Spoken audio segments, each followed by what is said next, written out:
in the Ramchal.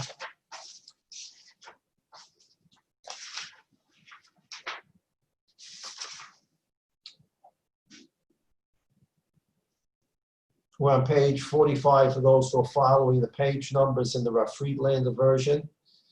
We're in paragraph 54 for those who are following the paragraph printed version. We talked about this yesterday. The Ramchal is now summarizing his point, and Rav Friedlander wrote the caption on top of paragraph 54, on top of page 45.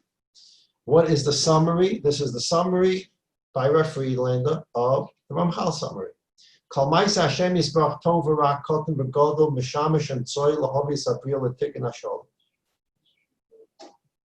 Every event that happens in the world, whether we see it as good or bad, is all going to be used. Every event in the world is being used by the Ribono Shel Olam to be magalgal the world into its ultimate perfection. The perfectly imperfect world is going to come to its perfection through every event. We say this time and again. We mentioned it. I think I mentioned Rabbi Samet yesterday. Rabbi Samet and I were once discussing a Ramchal. We were learning Daas Tevunos, and he was talking to me about part of the education we got in our elementary school, even in yeshivas. We got this education in our science classes about you really don't need your tonsils, you really don't need your appendix, and you really don't need some of your teeth. And yeah, if your appendix gets infected, not a big deal. There's no purpose to it anyways, we don't need it. And your tonsils, yeah, God forbid they get infected, you remove it, you get some ice cream, it's fine, don't worry about it. And maybe even there were doctors that would say, in my day, they would say, it's a good thing, just take out the tonsils before they cause a problem. You don't need them. The teeth, there are teeth you don't need. It's a part of evolution from the days we needed it, but we don't need it anymore. In other words, consciously or subconsciously, we got an idea of purposelessness. God created things that no longer have a purpose. Maybe they had a purpose at one time, but now they're purposeless. So we got consciously or subconsciously this idea that part of the world that God created serves no purpose at all. And you can just get rid of it and it won't affect anything.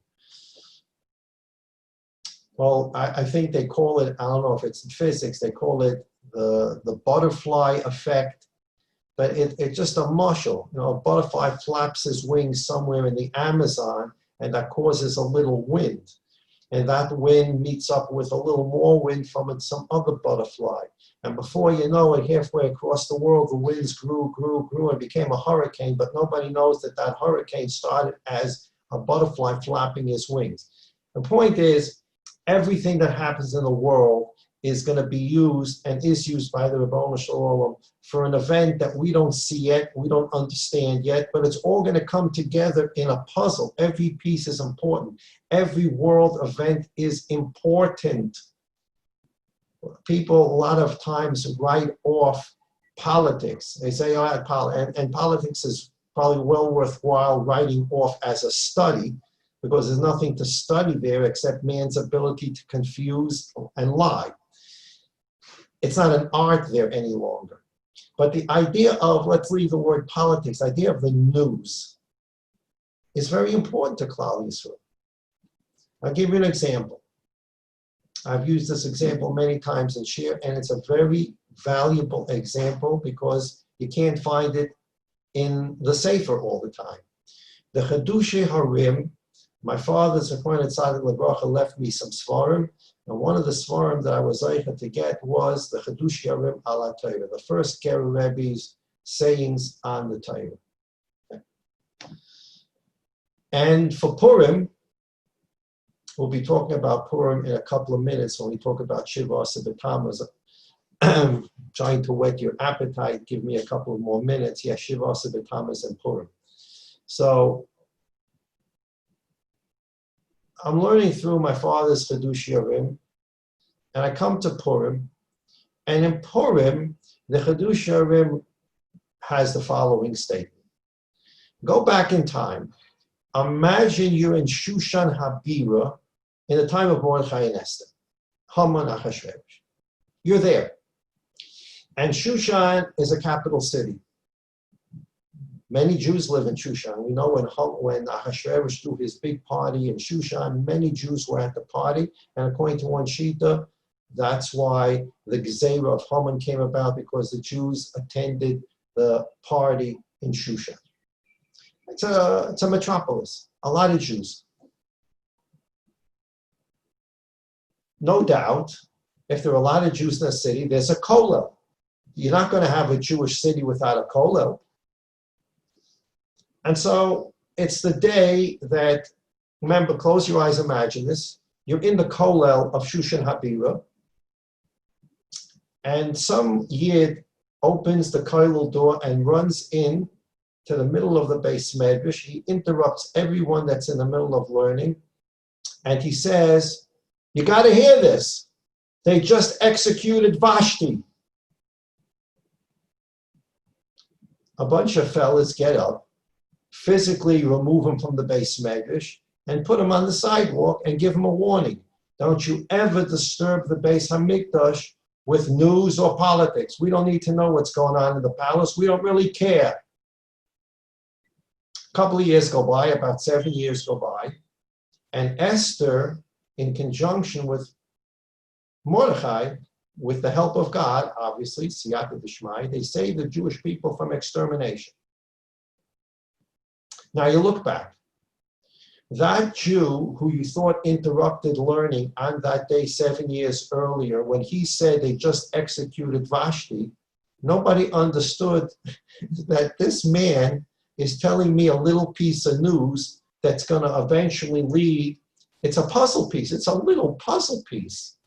But this piece of news 7 years later is going to result in Esther having become queen and the ability to save the Jewish people from extermination. But who would have known that when he rushed into the Beis Medrash and said they just executed Vashti?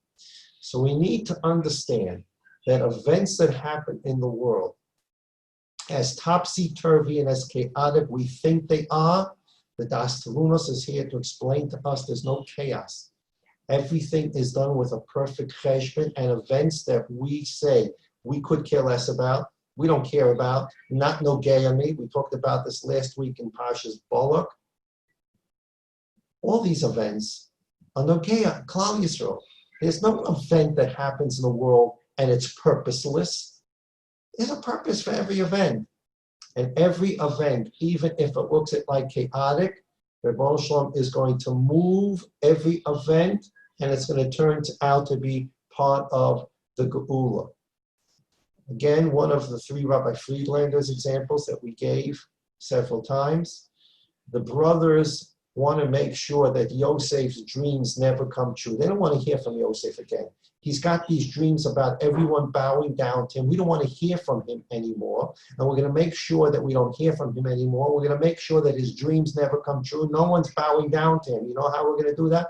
We're going to sell him as a slave to Egypt. Well, wouldn't you know it? By selling him as a slave to Egypt, they turned him into the viceroy of Egypt, and they themselves have to come back to him and buy food from him, and they have to eventually, when he reveals himself, and they bow down to him, he's the ruler, and eventually they all move to Egypt, and he becomes the supplier of food for the whole family. So all the dreams come true. Why? Because they sold him as a slave to make sure the dreams wouldn't come true.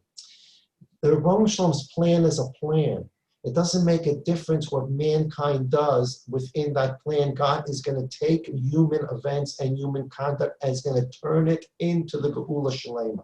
So Amar HaSeichel, the Seichel says to the Neshama, Od Odiacha Bin Nazeh Dov Yosef Prati, Ruki B'chol Mido Mida, Shu Yisbarach Shemay Moided Lona Nafkin Shnei In Yonim Hanira V'Anistar. I want you to understand what we've just talked about. Every event that happens in the world has the part of the event that we see and we believe we understand. It's the revealed part of the story. V'Anistar. And then there's something percolating underneath the story that we don't see and we have no understanding of, but there's something going on inside that story that God's controlling. Dahainu hanira hu aschav onish lamisha nimdon oy hamida hi lefi mashihi hatova hi emra v'anista hi ha'etz amuka nimtzis tamid b'chol midosav. What we can see is good and evil in the world. But percolating inside even the evil is God's going to use every event in the world. He's going to use the sale of Yosef. He's going to use the throwing of Moshe into the sea. He's going to use Haman putting up a tree for Mordechai, which boomerangs to be his own hanging. Rosh Hashanah is going to use every event and use it for Geula. You need to know that there's no event in the world, small or big, that inside that event, Rebbeinu Shalom is not going to use it to bring the world to a state of perfection. As the Gemara tells us in Brachas Samach Amud Beis, Kamay Oven Min Shemaya Tav. Everything that God does is for the best. As I mentioned at the beginning of the Sefer, this can be a mantra, or this can actually be an emunah, and you can live on it. In other words, excuse me one second. Oh, I mentioned in the Talmud shir, it would be wonderful if I had a menorah, but I forgot a menorah. My wife put a menorah at the door. So if you were in the Heichal, there are two ways for the menorah to stand. The menorah can stand this way, and the menorah can stand this way. If the menorah was this way in the Heichal, then it's going east to west. If the menorah was this way in the Heichal, it's going north to south. So when the Kohen walks into the Heichal, these are the first two that he's going to get to. He's going to leave them alone. This is a Hanukkah menorah, obviously, so it has 8. He'll leave these two alone. He'll clean these, and he'll come back to those 2. Okay.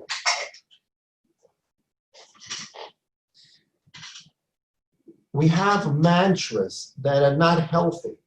A person sometimes comes to us with a problem. He's down, and we start talking to him about Amunah, Bitochen. If you strengthen your Amunah, you strengthen the Bitochen, you're going to see how everything's going to be wonderful. We've talked many times about the Chazon Ish and the Sefer Amunah Bitochen. That is a false statement to make. It is false. By having more Amunah Bitochen, it's not some kind of magical trick that if things are going downhill and you increase your Amunah Bitochen, suddenly everything's going to go right. Absolutely false. The process of Amunah Bitochen is to understand that everything that is happening to you and to the world is being done through an intimate plan of God where it's all the time. So you, a person may expect a certain result. Rebbeinu Shalom, can you help me? I don't have the full mortgage payment this month. I don't know what to do. And you tell this to your buddy. And your buddy says, don't worry, the Rebbeinu Shalom is going to provide, have more Amunah Bitochen, you're going to see something's going to happen, you're going to get the money, you'll be able to play your mashkanta, everything's going to be perfect. You're going to see, if you improve your Amunah Bitochen, everything will be perfect. That doesn't really help, and it's not true. Amunah Bitochen can help anything, just like eating matzah can help. It's a mitzvah. Amunah Bitochen means, listen, things are not going exactly the way you want them. But you need to understand that things are being directed by God. You're in good hands with Allstate, but you're in better hands with God. You're in good hands. The Rebbeinu Shalom is watching over you. You may not like exactly how he's running the plan right now. But if you trust in the Rebbeinu Shalom, he's running the plan so that when the whole puzzle is out there, instead you have a 1,000-piece puzzle with only 940 pieces together, you can see very clearly 20 pieces are missing. When you put the 20 pieces in, it's a beautiful picture. We're human beings. We have a limited vision. We only see what's in front of us. We don't see the past, the present, and the future. If you have that emunah in the Rebbeinu Shalom, then you're able to begin talking to yourself and saying, I only have a bird's eye view of the present. There's a much bigger picture here. I trust the Rebbeinu Shalom, and even if things don't work out, my agenda here is to have another $3,000 in my account tomorrow. That's what I need. And if it's not there tomorrow, then God has forsaken me. God hasn't forsaken you. If you don't have the full $3,000 in your bank account tomorrow, it means that God, for whatever reason, when the whole picture is put together, it doesn't belong in your account tomorrow. And you need to deal with the issue in a different way. Amuna in bitachin means I believe fully that God's running the world. He's behind me. He's working with me. And he is ultimately making decisions for the best. Kalmad da'avdim min shemayatav. Now, a person can use that as a mantra. This sefer is not about mantras. That's why this is a highly technical sefer. This is about really understanding why Kalmad da'avid Rahman al-Tav. This was the beginning of the sefer. The Ramchal began the sefer by saying, in this dialogue between a neshama and a seichel, the neshama said to the seichel, I absolutely believe in the 13 ani mamins, but I only understand 9. I rationally don't understand how 4 work. And the mitzvah in the Torah, v'yadata yom v'asevose elovecha ki Hashem elokim b'shemayim yimal ha'loach mitachas ein od. It says v'yadata. You need to understand these things. It means I need my thinking cap on. It's not just you believe it in your heart. You need to understand it. So the neshama said to the seichel, I believe all 13. I only understand 9. I don't understand how God's a supervisor of the world, mashgiach. The world's in utter chaos. If I was running the world, it would be a much better place. Chas v'shalom. Right? The world looks chaotic. Where is God? Schar v'onesh. Reward, punishment. Looks like the bad guy's doing good, the good guy's doing bad. Bias Mashiach, B'chlal, I don't understand. Chias HaMesim, who would even imagine how that works? And those are the 4 I believe in, but I don't understand rationally. So this whole sefer is built upon understanding these things from a rational vantage point. To the extent the human being can understand how God runs the world, the Ramchal wants us to understand it, and he's proven to us already. God wants us to understand and learn these things. So the idea, when we say everything that God does is for the best, it could be a mantra. Everything God does for the best. I believe that in my heart. But l'maisa, you don't understand why it's for the best. And so long as you just believe it in your heart, but you really don't understand what's going on with you, there's only so much you can take emotionally. Only so much you can take. But where the idea, the understanding of what you feel is sound, you have a foundation to your belief, it's logical. Sure, this is the way things are. And you put that trust in the Rebbe Shalom and you have an understanding of why you trust, you're going to be on much firmer ground for your emunah and bitachon. So kol ma da'avdim min shemaya tav is not just something you say. It's something you learn and let it seep from your brain to your heart. V'heimem divrei anovi yoshev apos nachameni. And these are the famous words of Yeshaya we learned 2 or 3 weeks ago in the Yeshaya shir. When Mashiach comes, we're going to say, Ot Hashem kirnafta bi yoshev apos nachameni. Thank you, Rabbanu Shalom, for all those days when I thought you were angry with me. I thought you were angry with me for so long. This happened in my life, and this happened in my life, and this happened in my life. And I thought that when these things happen in my life, because you were angry with me, so that's why these things happen. And I'm going to, when Mashiach comes and the whole picture is there, instead of the bird's eye view of the present, I'm going to see the past, the present, the future. I'm going to get the whole puzzle with all its parts. I'm going to see a beautiful picture of a world where every part was necessary. Yoshev Apros Nachameni. I'm going to be consoled when I see the whole picture. I'm going to have a better understanding of everything that happened in the world, everything that happened to me. We're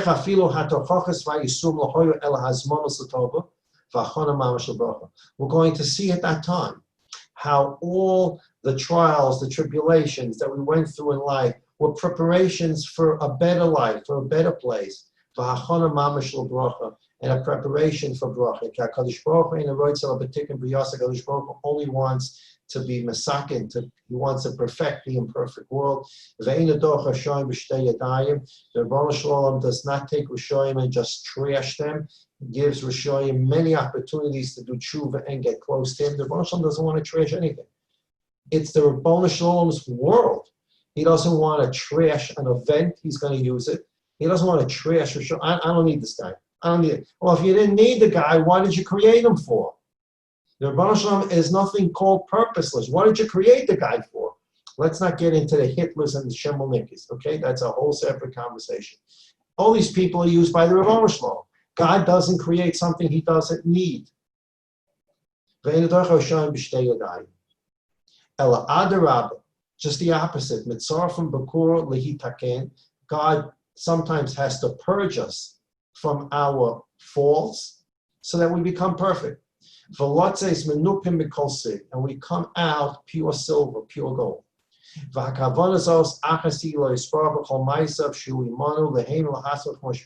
And this is God's motivation for every single event in the world and every single event that happens to us. There is no other motivating factor for God's will other than to perfect the imperfect person and to perfect the imperfect world. You have your manual.